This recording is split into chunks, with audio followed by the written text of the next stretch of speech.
In principle, you can substitute the variable with any number. However, you have to specify the set of numbers you are using.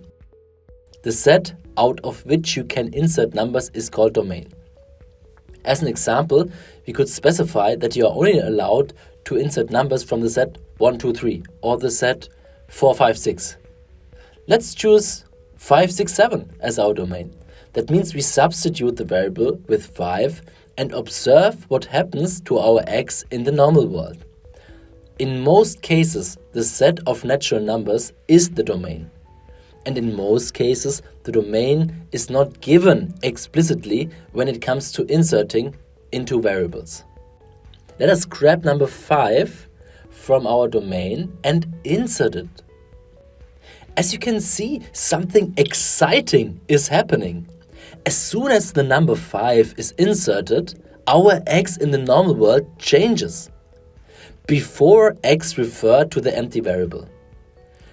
Now 5 is substituted for the variable. Therefore, we have to change our x in the normal world. X changes to x equals 5. Let us repeat it. Substitute 5 for the variable above and x changes to x equals 5 below.